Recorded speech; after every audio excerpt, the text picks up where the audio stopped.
Bismillahirrahmanirrahim. Assalamu alaikum. This is Myra Amjad and I welcome you from the platform of Gohar Publishers. Our motto is redefining the geography of education through digital resources for conceptual learning. Dear teachers, आज हम Gohar science class 5 का chapter 4 discuss करेंगे जिसका नाम है environmental pollution. Dear teachers, आपने students को सबसे पहले इन्वायरमेंट का कंसेप्ट इंट्रोड्यूस करवाना है। स्टूडेंट्स को आपने सबसे पहले ये बताना है कि हमारा इन्वायरमेंट क्या होता है। स्टूडेंट्स को आप समझाएंगी कि हमारे इर्द गिर्द मौजूद हर चीज़ हमारे इन्वायरमेंट का हिस्सा है, चाहे उसके अंदर एयर हो, चाहे उसके अंदर सॉइल हो, चाहे लिविंग ऑर्गेनिजम्स हो, चाहे प्लांट्स हो, ह्यूमंस हो, हर चीज़ जो है वो हमारा इन्वायरमेंट होती है। तो इस तरह से फिर आपने स्टूडेंट्स को बताना है कि हमारे इन्वायरमेंट को क्लीन रखना हमारे लिए कितना ज़रूरी है, कितना ज़रूरी है हमारे लिए कि हम अपने इर्द गिर्द के माहौल को हेल्दी बनाएं। इसी तरह आपने स्टूडेंट्स को पोल्यूशन के कंसेप्ट की तरफ लेकर जाना है और बताना है कि जब हमारा इन्वायरमेंट जो है पोल्यूटेड हो जाता है, यानी कि हमारा इन्वायरमेंट प्योर नहीं रहता, हेल्दी नहीं रहता, साफ़ नहीं रहता, तब वहाँ से शुरू होता है पोल्यूशन।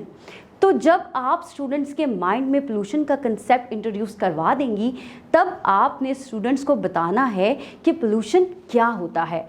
हर वो चीज़ जो हमारे इन्वायरमेंट को ख़राब कर रही है, हमारे माहौल को गंदा कर रही है, वो पोल्यूशन कहलाती है, चाहे वो जो कुछ मर्ज़ी हो। जैसे कि हमारी एयर को पोल्यूट करता है हमारे व्हीकल्स में से निकलने वाला धुआं, जो कि हमारी आबो हवा यानी कि हमारी हवा को गंदा करता है।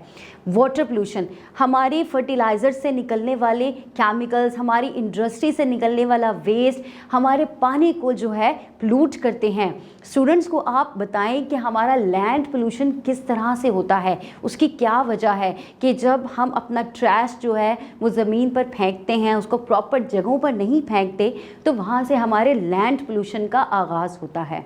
आप स्टूडेंट्स को इंट्रोड्यूस करवाएंगी कि ग्रीन हाउस इफ़ेक्ट क्या होता है, फॉसिल फ्यूल के बारे में बताएंगी। जब आप ग्रीन हाउस इफ़ेक्ट को इंट्रोड्यूस करवाएंगी, तब साथ ही साथ स्टूडेंट्स को आपने ग्लोबल वार्मिंग का भी कंसेप्ट बताना है। इसके अलावा आपने बताना है कि पोल्यूशन के क्या इफ़ेक्ट्स होते हैं, यानी कि एयर पोल्यूशन से क्या इफ़ेक्ट्स होते हैं, लैंड पोल्यूशन से क्या इफ़ेक्ट्स पड़ते हैं हमारी इन्वायरमेंट पे, हमारे लिविंग ऑर्गेनिजम्स पे, वाटर पोल्यूशन जो है वो हम पे किस तरह से असरअंदाज होता है। जैसे कि स्मॉग है, जो कि आजकल का बहुत ही इम्पॉर्टेंट और उभरता हुआ भड़कता हुआ टॉपिक है। आप स्टूडेंट को उसकी एग्जाम्पल देकर एयर पोल्यूशन के बारे में इंट्रोड्यूस करवा सकती हैं, एयर पोल्यूशन की कॉज और इफ़ेक्ट्स के बारे में बता सकती हैं। इसी तरह आप वाटर पोल्यूशन का बता सकती हैं। आप स्टूडेंट्स को बताएं कि हमारे लिए साफ़ पानी, फ़िल्टर्ड वाटर पीना कितना ज़रूरी है और हम क्यों नहीं आजकल अपनी टैप्स का वाटर यूज़ कर सकते। इसी वजह से नहीं यूज़ कर सकते कि वो पोल्यूटेड होता है, और वो क्यों पोल्यूटेड होता है उसकी आपने उनको जो है वो वजूहात बतानी है। इसके साथ ही साथ आप स्टूडेंट्स को ग्रीन हाउस इफ़ेक्ट्स और ग्लोबल वार्मिंग का कंसेप्ट दे रही हैं। इसके साथ आपने स्टूडेंट्स को बायोडिग्रेडेबल और नॉन बायोडिग्रेडेबल मटेरियल्स की तरफ लेकर चलना है, क्योंकि बायोडिग्रेडेबल और नॉन बायोडिग्रेडेबल का हमारे इन्वायरमेंट में बहुत ही अहम रोल है। हमारे एसएलओज में हमारा ये मेन टॉपिक रहेगा, जिससे हम अपने चैप्टर को वाइंड अप करेंगे। आपने स्टूडेंट्स को बताना है कि बायोडिग्रेडेबल मटेरियल्स क्या होते हैं और नॉन बायोडिग्रेडेबल मटेरियल्स क्या होते हैं, किस तरह से नॉन बायोडिग्रेडेबल मटेरियल्स जो हैं हमारे इन्वायरमेंट को पोल्यूट कर रहे हैं और हमारे इन्वायरमेंट पे असरअंदाज हो रहे हैं।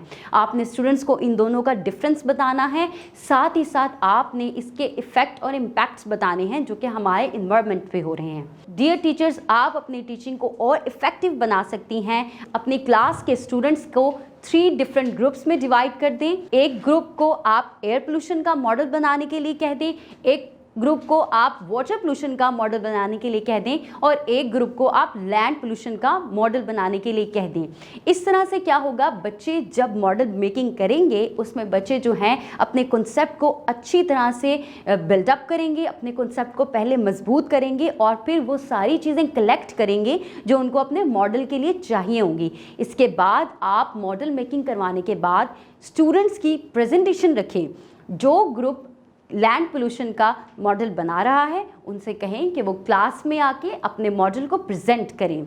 इस तरह से स्टूडेंट्स के अंदर इन पोल्यूशंस का, इन टाइप्स ऑफ पोल्यूशंस का कंसेप्ट बहुत अच्छे तरीके से बैठ जाएगा और स्टूडेंट्स जो है हर चीज़ को, इसके इफ़ेक्ट्स को, इसके कॉजेज़ को और इनको रिड्यूस करने के जो तरीके हैं वो अच्छे तरीके से समझ जाएंगे।